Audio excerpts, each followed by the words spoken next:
Hi, this is Sherry Ray. Thank you for joining today's conversation on looking for love in all the right places. I hope you enjoy it. My guest today is Kim Kaase. She's a master transformational coach, a friend, and a colleague. And the subject of love comes up very often in both of our practices. So we're going to take a fresh spin on the topic, and we hope you enjoy. Thanks for joining in on the conversation.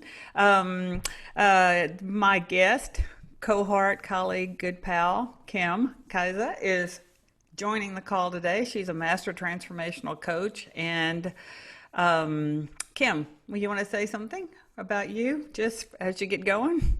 Oh, yeah, absolutely. I'm happy to be here this morning with you all. And yeah, my background is in transformative coaching. I've been coaching for the last 9 years. Prior to that, I had a 23-year corporate career, and I'm just, loving joining in the conversation about love this morning. We, this topic came to me looking for love in all the right places because believe it or not, that crazy song, Looking for Love in All the Wrong Places from the 80s urban cowboy era, has magically shown up in my life in more wackadoodle ways than you can imagine. Like I would be at a height of suffering and I don't care. I turn on any radio and that song would be playing. And I swear it truly felt like I was getting a tap on the shoulder going, it's not there. It's not there. You're looking in the wrong place. So it just out of the blue, this song came to me again, but it came to me about looking for love in all the right places. And so it tickled me to death to have this conversation. And I thought that an extra facet on this topic would be so fun to bring Kim in because we both look at these topics and have these topics show up for us in our practice so often. And so we hope that this conversation will expand, I don't know, something inside you. Wake up something very fresh and new inside you, and hopefully not at all be a predictable conversation of where you thought we'd be going. I love it. So, I love so, it. um, so let's see. So to start, thanks for making the time to do this. I know that we're in the land of Zoom, and so the fact that you decided to participate in this Zoom. There's lots of Zooms out there. We want to thank you for coming in. And so we were looking at this about looking for love in all the right places. And so, Kim, would you share why you thought this would be a fun conversation Well, when you yeah, like signed on? first of all, I was the pro of looking for love in all the wrong places.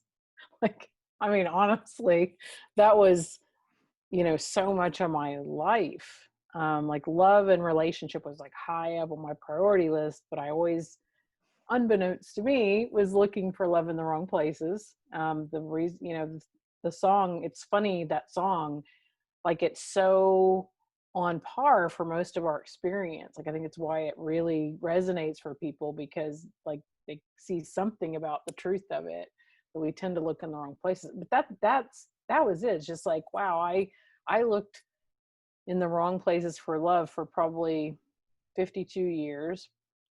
And then finally started looking a different direction not that long ago. And it changed for me. So I love talking about it and love expanding it, right? Because I still don't know it all. Oh, gosh, yeah. And so, what we were talking about is like looking for love in all the right places. What we thought is if you really looked at this as a human condition, and that as human beings, we all seek connection, a feeling of connection to life, a feeling of connection to others, a feeling of connection to ourselves. And so we're really looking at that as being the the place because we all, or at least it looks like to me, in my practice and in my life, we all want to live in a more loving feeling, regardless of what's happening in life. You know, we want to just feel that that our internal environment is a more of a feeling of love and solidness and connection. And too often, I believe we make up a magic recipe of circumstances, and I will then feel loved. I will experience love, and it's on this magic recipe of circumstances that wrong places. That is a sure sign of looking for love in all the wrong places if there's a magic recipe of circumstances. So, Kim, you want to say anything to that? Well, yeah, absolutely. So yeah, that's how I think all of society is set up to condition us to think that love comes from outside, like from the magic set of circumstances, right? From the right partner, from the right amount of money, from the perfect house, from the perfect location, from the perfect handbag, like whatever, right? Like we can just go into all of, I want all of it. And then we will feel that connection to life, that real love, that enjoyment and fulfillment of life, right? And everything in the culture currently is set up to point us that direction, because it's like if we go online, for instance, there's no shortage of articles telling us what's wrong with our lives and what's wrong with our body and what's wrong with our face and that sort of thing. But like it's but everybody on here already knows that, like, no matter what we get, whatever, the right partner, the right bank account, the right car, we can get all that, and there's always something that doesn't feel quite right. It's because, quite simply, um, we're only really wired to feel what's inside first, right? But again, the illusion is so compelling that we look outside, and then we search and we search, and so it's just you see people wearing themselves out. Like right now, I think people just during this time period, if the pandemic would just be over, right, then we could get back to, and the truth is, like, we don't really need anything to change. But it's just like, that's a lesson that's really hard. I mean, for me personally, that was really hard to ground that lesson and embody it. It took a very long time, because my ego would go scratching at the thing that I wanted. Like, that's what I want. Yeah. And in that place too, about when it goes scratching for what you want, the place that kind of gets suspect too is that that grabbing, that grabbing or wanting something out there is like, that ought to be, that to me should be baseline tip off that you're looking in the wrong place. You're looking in the wrong direction. If you're grabbing at something, or you're convinced Yeah. you're missing something in order to live in a more loving environment inside you. Hmm. That's a big misconception. Yeah. Another tip off to me too, Sherry, would be like, another tip off would be to get the thing you want and then not feel satisfied. Like, that would also be a tip off. But again, this is largely um like, it's invisible to people, or it's really tricky, at least, right? Like, for me, it was very tricky to see that. And even thinking like, oh yeah, I get that it's inside, and then continuing to search outside. It was like, it was a it was here, it was intellectual, it wasn't embodied. Mm-hmm. um yeah. And I love that you said that about it being embodied, so that we really know where it resides. So really, we could take the opportunity to, We can. Sometimes it's even tough for people to let it in intellectually. That Mm, that that the feeling of love that you're really wanting most is uh, really a greater connection to yourself. yeah, You it's a bit know, of a cliche, it unfortunately. sounds like Like a it's so cliche like it does sound like a cliche. Like, oh yeah, that love that, yourself. Okay. You know? or a platitude of a kumbaya. Yeah, right. Yeah, okay, whatever. Yeah. Yeah, yeah. And I even think too, Sherry, like we didn't talk about this piece of it the other day, but I even think like going on a quest of like finding the love inside, like I don't even think that can do it. No. Right? Because it's starting with this intellectual idea, like, oh, I'd really like to do that. Like I know my own journey didn't, like, no matter how much I tried to do that from here, it never did. And then it like snuck up on me when I wasn't really looking. And I think that would show up so much where when we really kind of over rely on our intellect to solve our problems, you know, that we get these repeat occurrences and then we don't know, really, this is happening to me again?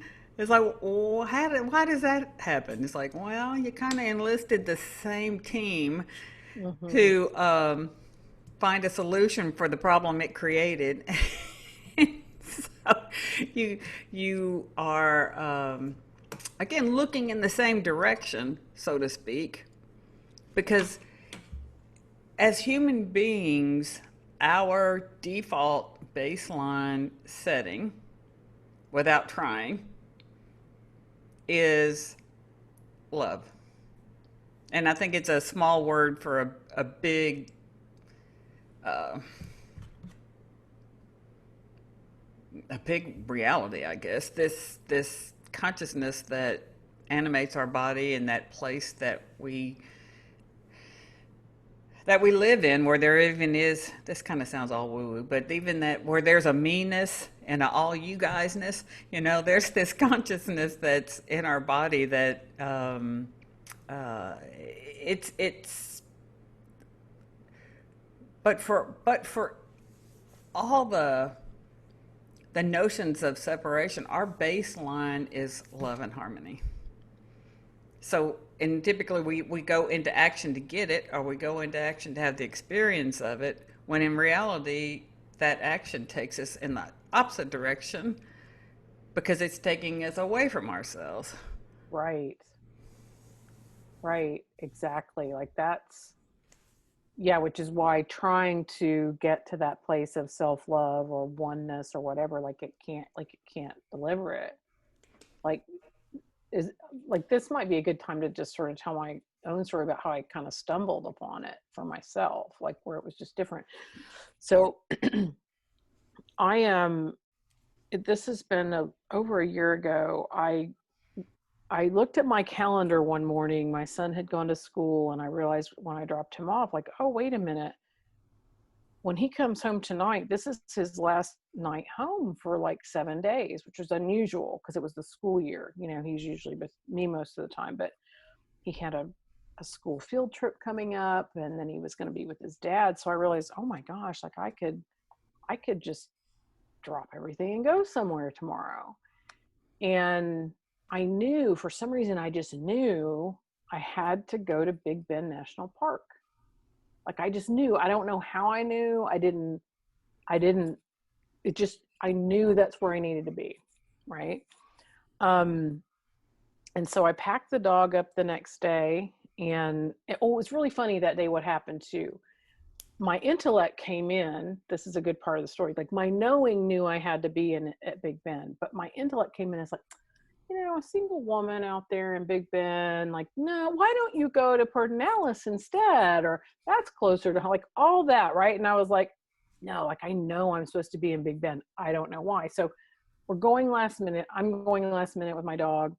I need to find a place she can stay to. So I end up at this really funny, I call it like the hippie commune in Marathon, Texas. And as soon as I got there, like I was walking into town to have dinner, and I settled the dog down in our little commune, little hut thing, and and this man pulls up beside me in like this 1960s Dodge, and it like made that noise, and he was this really, like, I don't know, I'm not sure, he was older than I was, I'm not sure, but like kind of leather faced, like he'd been out in the sun a lot, long hair, blazing blue eyes, and he rolled his window down and said, "What has occurred to you?" That's the only thing he said to me. And what I heard come out of my mouth was limitlessness. Like, and he goes, "That's a good one. I'm keeping that one." And he drove off. Right. So I like knew, like, what, who drives up and says, "What has occurred to you?" Right. And who blurts out limitlessness? So I knew, like, whoa, there's something about this trip. And what kept occurring during that trip is like, one morning I'm sitting there with my dog having coffee outside the little coffee shop, thinking, I was thinking, I need to figure out what I'm going to do these next 2 days in the park. One day I'll have her, one day I won't. And this man walks out of the coffee shop and he's like, "What are you here to do?" I was, "Well, I was just figuring that out. I'm here for 2 days." He goes, "Let me tell you exactly what to do." And he planned my whole 2 days for me. And I was like, that's the perfect plan. And so I went in and I went on this hike that he told me about, that he said was 3 miles, that ended up being like 5 miles straight up a mountain, that I would never have done, never have picked it on my own. But he set me on this course and I had this massive insight literally on the mountaintop. Right. And what happened, like, I can't even say it was a quest to find love, because that's not really why I was there. It was just this inner direction. But when I came back home, everything had changed. Like, I guess I let the universe, God, my intuition, whatever we want to I'll call that, guide for once. And I didn't use this. And then I just noticed, like, when I got back, the things I thought I absolutely had to have to be happy, all of a sudden I didn't need them anymore. Right. And like, this whole circumstance that Sherry knows a lot about, like it just lost its grip on me. And I just felt like complete. I don't know how else to say it. I had that fleeting moment throughout my life a lot of different times, like, but it would kind of come and go and come and go. And what that trip of that just being drawn to a place and going, like, not questioning it really, and these series of synchronicities, like, that was it. And I feel like after chasing that for so long, like, it just kind of landed on me when I guess my defenses were down. They were worn down at that point, maybe, you know um but that's what I really see now, is like, oh yeah, we can't chase this thing, we can't chase it outside. Most of us kind of know that intellectually, again, but we can't even pursue it really for the inside, because it's an intellectual pursuit. The minute we're after something, it becomes an intellectual pursuit. And I love what you're pointing to, Kim, because it's like, first of all, when we really establish that it's not an intellectual pursuit, what happens, or what really, for that to happen beyond getting it's not an intellectual pursuit, is like, okay, what our relationship with our intellect and what it's serving up to us at any moment has to change. For instance, like, if you'd gotten this nudge to go toward Big Bend and your intellect got the deciding vote of not practical, not now, no, that would have stopped the exploration. Right. So what happens is, like, okay, so it's like, okay, that sounds all great, but how do I do it? Which people ask us all the time. All the time. And it's like, okay, so if we really knew could have a different relationship with our intellect, meaning I don't have to take what's being offered by my rational mind as etched in stone, solid, true about life. Now, it's going to be true about your intellect and what it's seeing on any subject, but it's not true about life. So, our relationship is not invisible. We're kind of out in the open, like, oh, yeah, that story comes up, or whatever it is. But I say that because it's like, okay, just step one is we can stop respecting Mm, what makes sense. What's logical, like I just about anything about life, because we want to feel more connected. We want to feel more connected to life in the moment. That's where the feeling of love comes from. That's where the feeling of love resides, is in being present to life. And my judgments about the present moment is going to interfere with me feeling more loving inside myself and in life. And those judgments come from our intellect all day long. right. Like, There are enough things that we need to use our intellect for in life, right? Like it's really good for a lot of things. Like if I want to do the books for my business, for instance, like I'm gonna use my intellect for sure, right? But we've overused it. We've been trained to overuse it. That it's the we've been trained that it's the master, not the servant. And that's where but when we can be more intuitively led and not question it, like that's that feeling of connection. That's love, mm-hmm, right? That's that feeling of just, you know, peace and deep fulfillment and that sort of thing. Like it's already resides, but we just get in our own way because we've been so trained to use the brain and the intellect just for everything. There right, just to are get us things what it's we not think very we, good for, right. right? There are just a lot of things it's not very good for. I like the analogy of like trying to use a screwdriver for to drive a nail in the wall. It's just the wrong Right. tool. And Right. so what Kim is pointing to is like using your intellect in search of having a more feeling or experiencing more love in your life is using a screwdriver to drive a nail. It's just the wrong Yeah. tool for what you're trying to do. Yeah.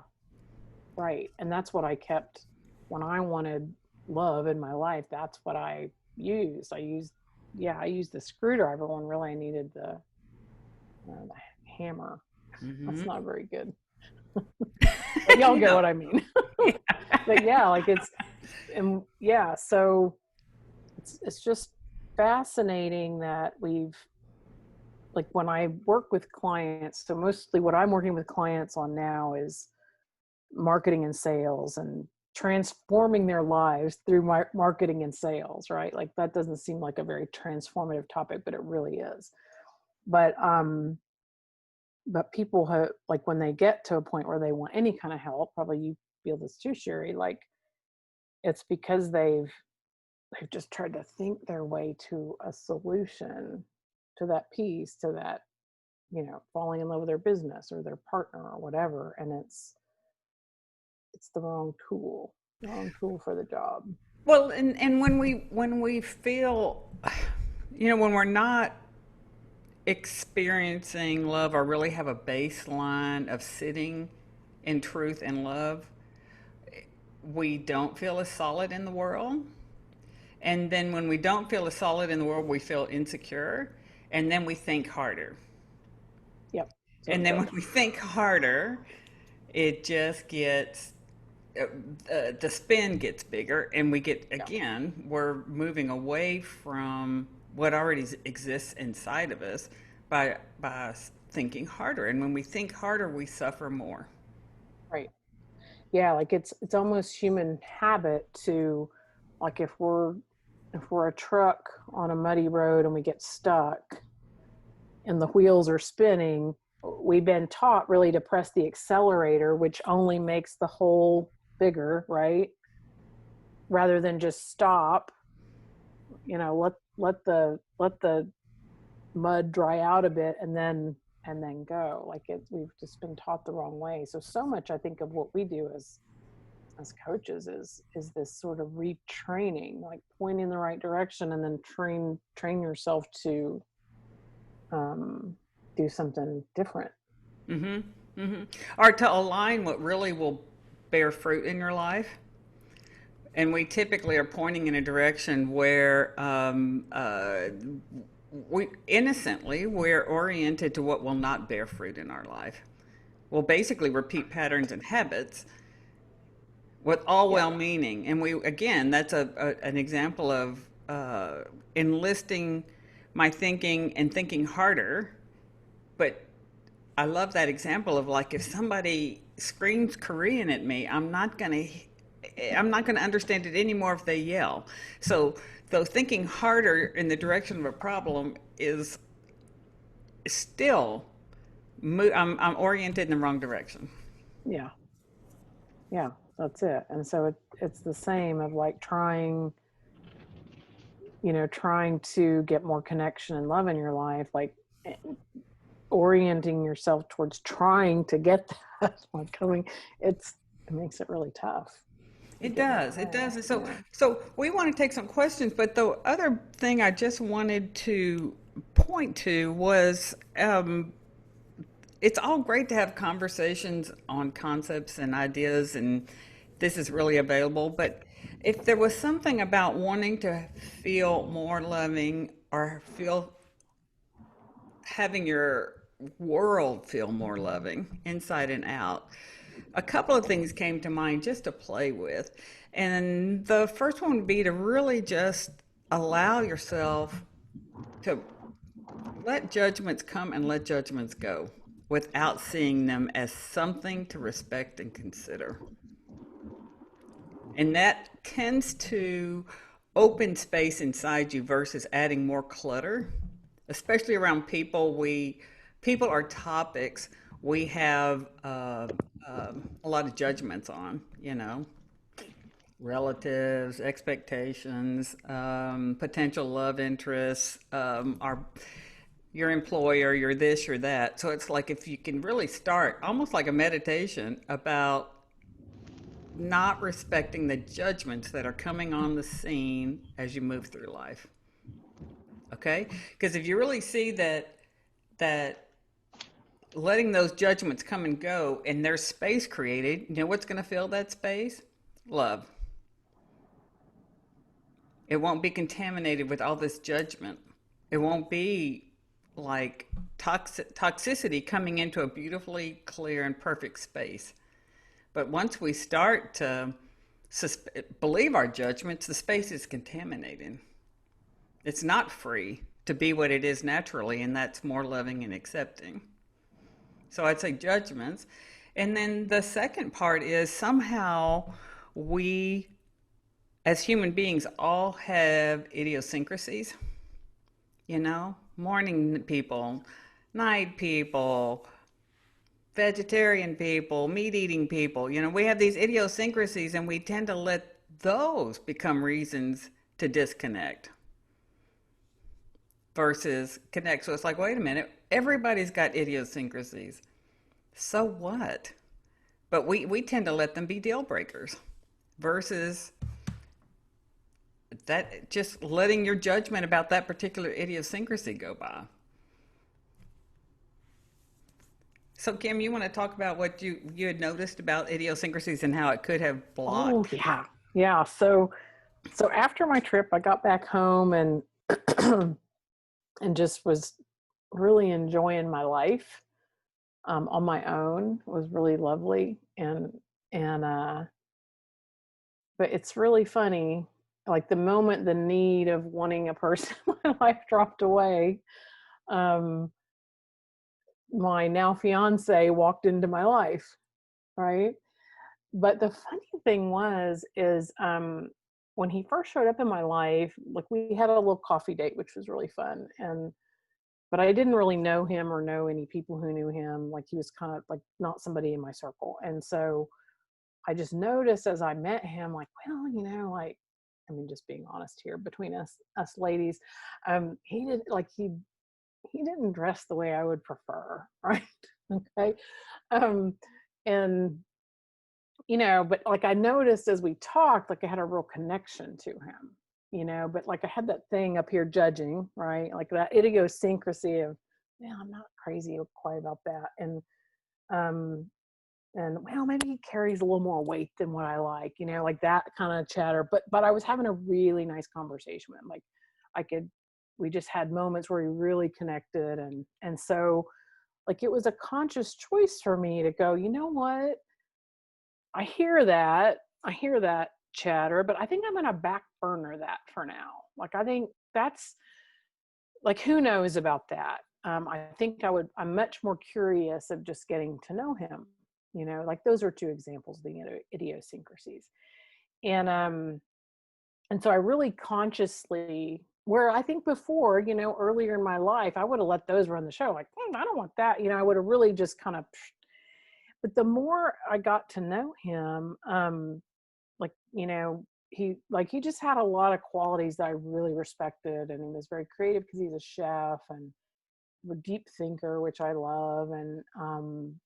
And the more I got to know him, just the more I wanted to see him, not from this needy place, which again, my history had been when I'd meet a guy, I'd kind of go nutty and I needed him. And it just, I'm sure nobody can relate to that, but that was me. But I noticed with this relationship with him, with me coming, not looking for love, but just kind of seeing what happened, because I felt really whole, I guess. Like that, I just kept like not falling from, because that's not even the right term, but like I just kept like my admiration and my um I just had an affinity for him. You know what I mean? And then by the time it really was kind of thinking like, well, how does he dress or how much weight is he? Like it just didn't matter to me at some point. Like it just was like, oh no, I just enjoy him so much, and I want to keep knowing more about him. And but like there did have to be this conscious time where I was like, I'm not sure. I don't know for sure if these two things matter. I wasn't saying they don't, right? I wasn't saying like, oh, no, I know these don't matter. They might have, but I thought it's not the right time to consider it. All right. I thought I'll maybe consider those in a month or so. We'll see. And then by then I was like, no, it was fantastic. So, but I would have taken all that real seriously pretty much my entire life up till that point.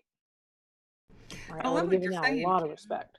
I love what you're saying that because it's like when you just for whatever reason put that on the back burner, what came in its place is curiosity. Right. And curiosity is not a fear-based emotion. Curiosity Mm-mm. is open, Right. open, open, open. And that openness is, another word for love, just to be open. Right. Right. And there was something about, yeah, being real open. And again, it's this part,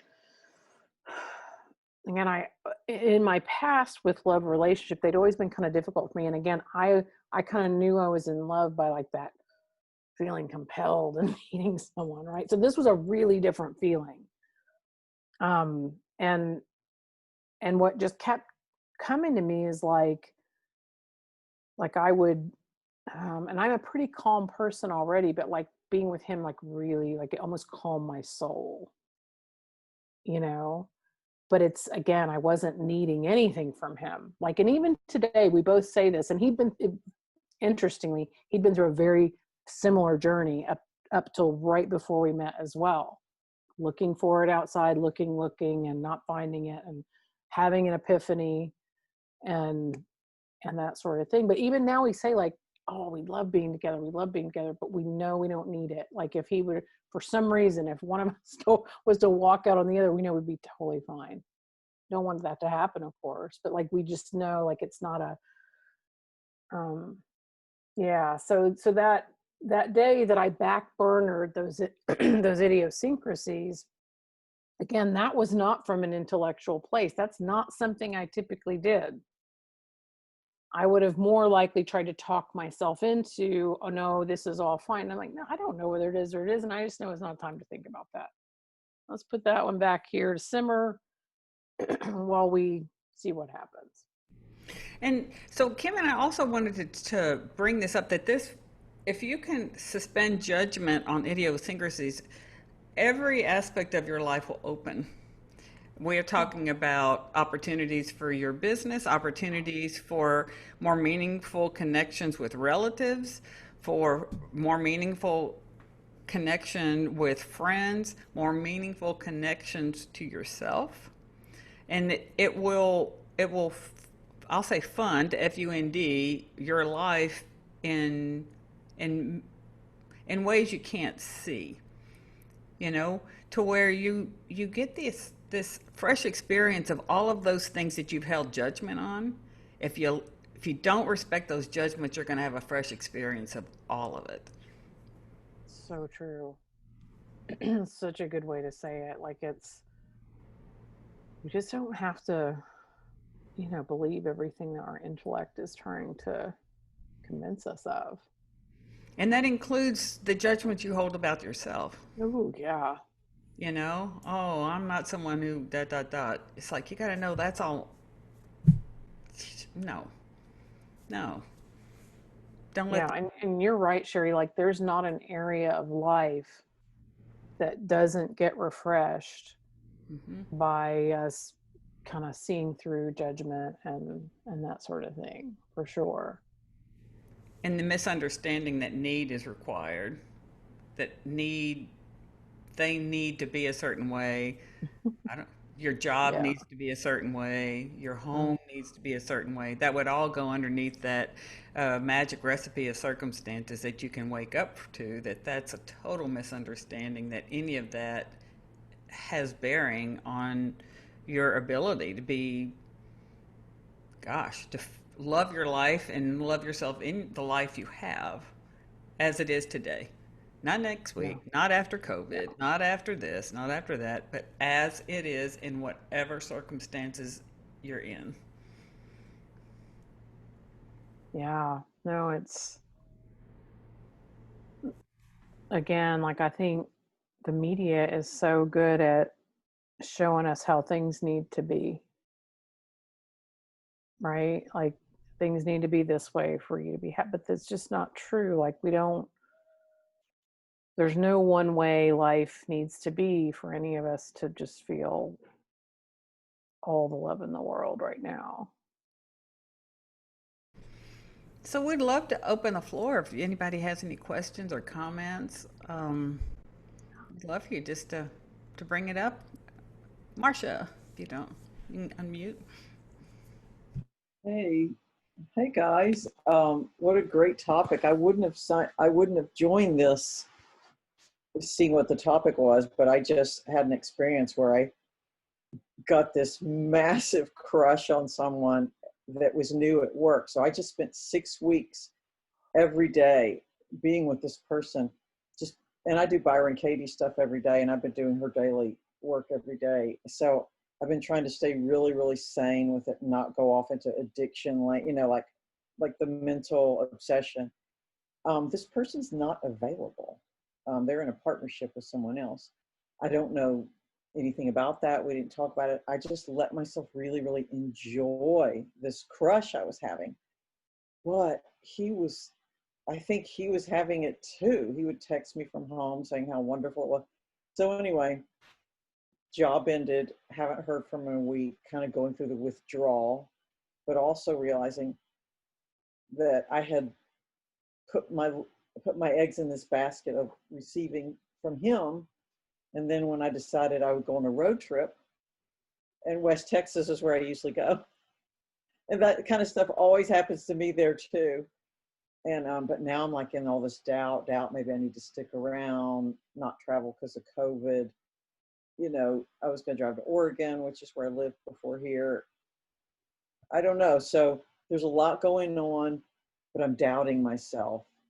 Mm. um, I've kind of let go of the crush on the man, but I also think, well, that was it. I've been single for a decade. Nothing else is going to pop up. I'm not going to feel this way about anyone ever again. So Yeah. that's it. Um, that's, yeah, no, like what you just described is so, so human. just steeped in humanity. And then the thing I think about, I'm glad you mentioned that, because one of the things that I think about when we get those crushes and those hits on people, like what's really happening is that we're experiencing ourselves in a different way. But it really, like, the illusion is so good that it looks like it's that person, but like really the experience is always coming from here. And so you were just likely really experiencing just an openness in yourself that you don't normally access. Yeah, I mean, before this, I felt like like a withered crone, like that part of my life was over. And because of my interaction with this man, I feel young and vital and Yeah, alive, and that I could yeah, possibly have like a sex life again right. someday, you know? Yeah, totally. Yeah, and it's likely that, the likelihood of that is pretty high, really, with 8 billion of us on the planet. I mean, I know the intellect's not good at figuring out those possibilities, which is why it looks like, well, I may not, but in truth, life is always working on our behalf. And I think to that point, it's like you gave this, there was a present that, for whatever reason, you let a whole lot of something go. Your heart opened. All Totally. right. Now it looks, to Kim's point, it looks like that dude had the key, but it's like, no, no, something inside you, Right. your heart opened, and your natural state of being really had a chance to be present for whatever magical reason that you got reminded that that's you. Mm, Yeah. And kind of like what Kim was saying, like I resisted going back to work. Like I thought, why should I go to work and risk getting COVID? It's essential service. I'm getting so much money from unemployment. My brain, but my body went, and this yes. beautiful gift that I didn't Yes. expect happened when I went to work. Mhm. Yep. That's And it. and so what to that place is like, as you are moving, his moving where maybe you won't see him in the same way you saw him, but if if that place of like, wait a minute, if I just suspend judgments about the meanness and all this, like what's available to me, what's not available to me, the withered prune, the this or that, this, if you would, I could have a different relationship with those judgments that come in, your heart could stay open, Yeah. and you'd Yeah. feel more of that in your daily life, regardless of if of the presence of another person. You see what I mean? Because you want that to really swell, whatever you want to talk, whatever within yourself, regardless of that magic recipe of circumstances our mind attaches to. Because you couldn't have that experience if it were not the truth of who you were in the first place. No, Right. and I'm fighting, like bricking over my heart again. Like it Yeah. feels like bricking it over. Like I'm not going to see him till we presidential, but it's not about him. It's Right. about what he opened up inside, what he Yes. allowed to open up. Yep. Exactly. Exactly. And you can have this relationship with you and your life, you know, that that openness, because when we're open and less protected, we feel more of life Hmm. and we get touched by life. It was so wonderful. I felt dead. I mean, a part of me was dead. But I think these things happen just to wake us up and remind us that, to me, Yeah. life is an opportunity of waking up. And these things happen to wake us up. Yeah. You don't Yeah. have to suffer. Suffer's not Right. required to live. Yeah. Yeah. We think it's happening about the thing, like the guy. Like, I can really relate to what you're saying, because I had one of those before that, and it was a doozy. And I thought it was about that. Like, I thought it was about him and me and a relationship and all that. And like what I see now, no, it was this massive wake up call that I didn't ever, like, it took me a really long time to get that that's what it was. That it wasn't about that. Yeah, so good. And like the sages say, they go, it's not happening to you, it's happening for you. Yeah, yeah, To wake up, That to wake up, same, to wake up. yeah, that same draw, Marcia, too. I'll throw this part of the story in because I sort of skipped over it before, but like that same draw. So when I got back from Big Bend and before I met Steve, I met him like maybe 3.5 weeks later. But what happened a couple of nights before I met him was I was out for margaritas with one of my girlfriends, and we were, kind of bemoaning the state of dating, at our age or whatever. And she was talking about, her terrible experiences on Match.com. And I was like, yeah, I've done it a couple times. I'm not doing it. That's crazy, blah, blah. I just went on and on about it. And then, like, literally the next night, I knew, like, I had a message again, much like the Big Ben message. You're going to make a dating profile on Match.com. And I'm sitting there and, like, literally, I remember looking up at I was like, what? I just said I wasn't doing that, but I knew to. And it was drawn. There was no strategic, so much so that, like, here's what I did. I put 5 pictures on, and here was my entire profile.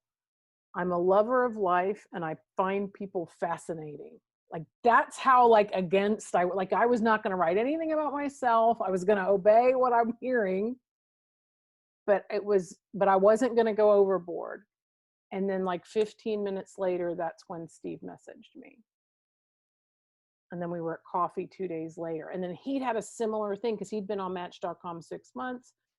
His thing, it expired, so it wasn't there. The night he messaged me, he was walking out to his car, scrolling through his email. Match.com sent him a note that said, please come back 1 more month, blah, blah, blah. He's like, all right. He knew to do. And then that was the night. Right? I know, it's bizarre.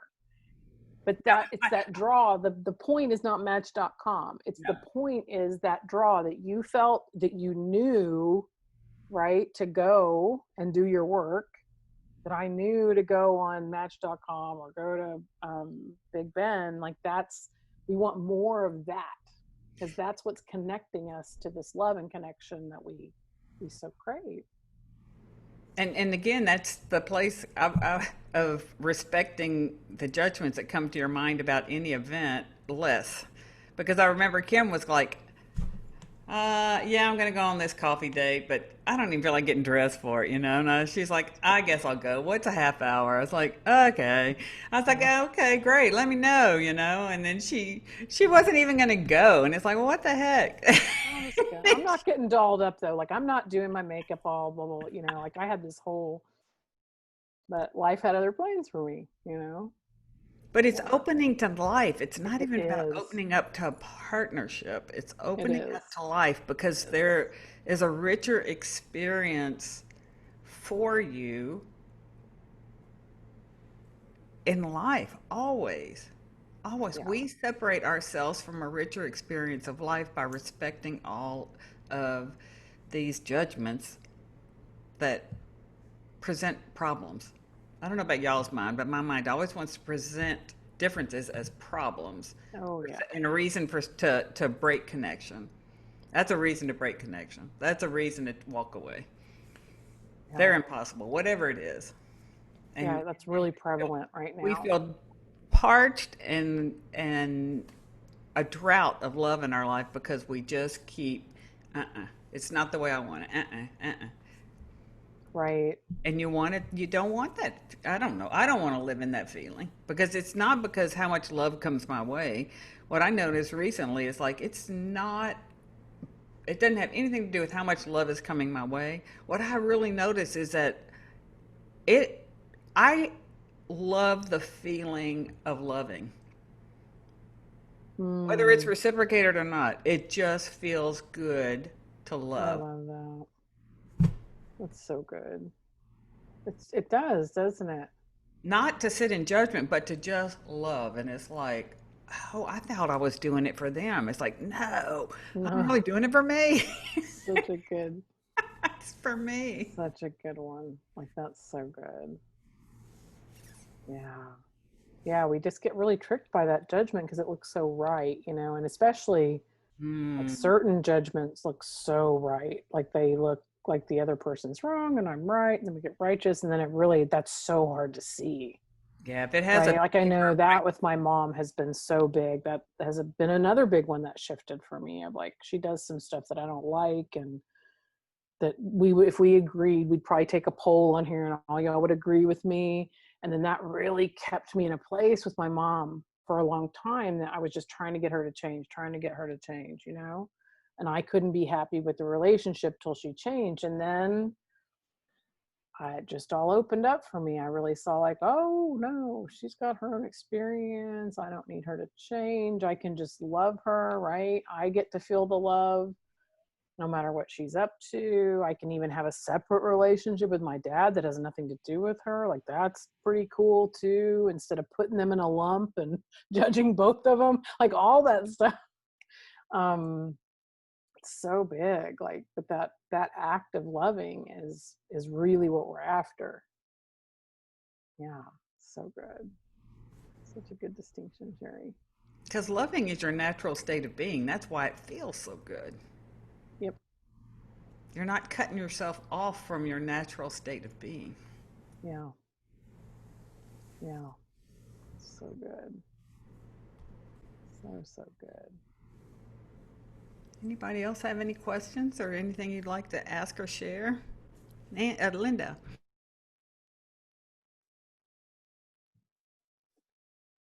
So on Sunday I had a first date with a guy. The first meeting date. We'd been corresponding and trying to figure out how and where and when is it going to be safe and blah blah blah. And he's clearly not the one.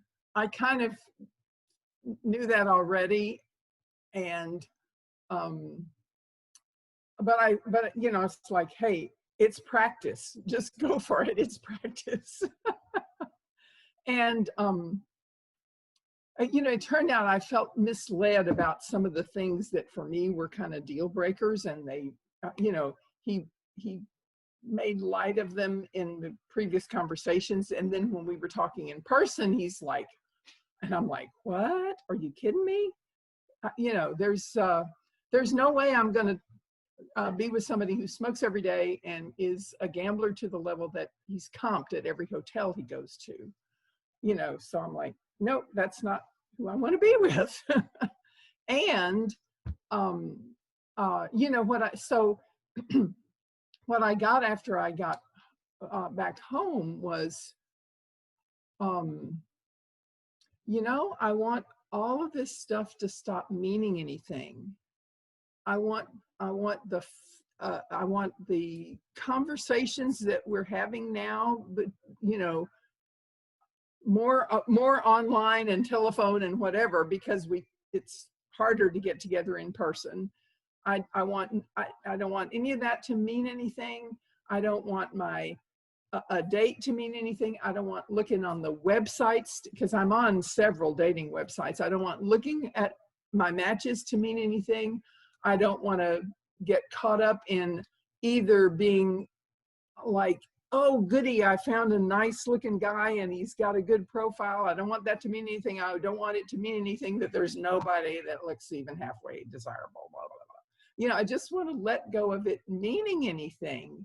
And that was yesterday. No, that was, I guess that was yesterday that I was thinking that. And after I'd been processing all this, kind of the fallout from the less than desirable date. And so I haven't had a chance to play with that, because I haven't. Maybe that's a good sign that I didn't go on the dating websites last night. I think that's a beautiful, really a beautiful synopsis of what we talked about. Going, not letting any of it mean anything is the same thing as having a very different relationship with your judgments. Yes. And Yes. like it didn't work out, and that would mean something about me. Because yes, turn it on ourselves. Or more importantly, it would, and it would mean something about the possibility of there ever being a guy that is actually going to not have all these deal breakers going on and not be, talked 90 miles an hour and I hardly get a word in edgewise or whatever, you know. I mean, I, Well, it's exactly what Marcia said. Like, her mind went to this fatalistic, non-existence that her mind was painting for her. The judgments came to her. She'd be living this non-existence, and there you go.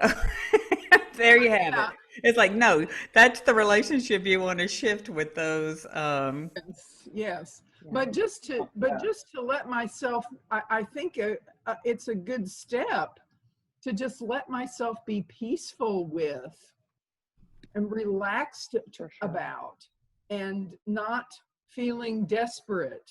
Mhm. And, you know, I really got, after being with this guy, you know, maybe I needed kind of an over the top example. I said, you know, because his philosophy is that, you know, if as long as a person is halfway decent, you can form a relationship with anybody, which I'm sure is true on some level. And you know, I want to have a relationship with somebody that I actually want to be with, not just that I make up. So it was like, okay, you know, I can let go of having to feel desperate. And I'm not desperate. And I realize that you know, I would rather not have a relationship because I'm fine Mhm. by And, myself. I am fine. I have a good and to life. show I that, enjoy my life. And I'd rather not have a relationship than have a bad one or a mediocre one or a one that I had to compromise and settle all over the place. You well, know? and to show that if we suspend judgment, change a different relationship with our judgments, we will have fresh insights to serve us in whatever it is we're participating in. That's how this machine works. If we have some space in our mind for this freshness to land, but if we're just subscribing to the same old judgments, there'll be no space for freshness to come. What do you think about Right. that, Kim? No, that's it. Because when we clog our minds with our habitual judgments or thoughts or whatever, like there's nothing fresh that can come through Ever? No. at all. And I think that was the thing when I went on that very first date with Steve. Like I really had nothing on it. Like I was like, I don't know if I'll go, and then I ended up going. But you know, like I could let a lot of new fresh stuff on it because I wasn't, you know, thinking out into the future about it. You know, like what does this mean? Yeah, it's so common and so, you know, innocent that we do that sometimes. But I could have a lot of fresh thinking, like, oh, maybe I'll back burner that for a little while and see what happens. And yeah. Well, gosh, guys, I thank you guys. Thank you all for coming to the call. And Yeah, that and flew by. any final words, Kim, that you come to mind before we sign off about looking for love in all the right places? Yeah, yeah. I mean, I just think it's like it's what we started with, which is it's not something we can try to do. It's just sort of a something that when we don't clog our minds with judgments and it, you know, the idiosyncrasies and all that, it's something that will absolutely find its way. It'll bubble up, you know, like it's not, again, we can take this off our list of things to do, that it's already there. What we want is already there. I love that you say that if it will bubble up because that's where it resides anyway. Yeah. We are that. So we're not deficient of love. We are that. So we basically are creating space for that to be what fills us more than uh, concepts of separation. Yeah. Yeah. I love it. Oh, it's So been so Kim, so good how to could people get in touch with speak you? to you guys. Yeah. Say that again. How could people get in touch with you if they want to get in touch with you? Oh gosh, that is easy. Probably my email address is my best way, which is just kim@life-leap.com. So thank you Yeah. for coming to the Super call. Yeah. easy. Yeah. So good to see you guys and talk to you. It's such a treat. Thank you all for coming and Yeah. sharing and being present to the All conversation. It's right. just fun. We'll do it again. Yeah, awesome. Nancy, so good to see you. Good to see you too. Give my best to Rex. Will do, absolutely. Bye-bye. Bye, everybody. Have a great Bye. day. Thank you for coming to the conversation today with Kim Kaase and myself on the topic of looking for love in all the right places.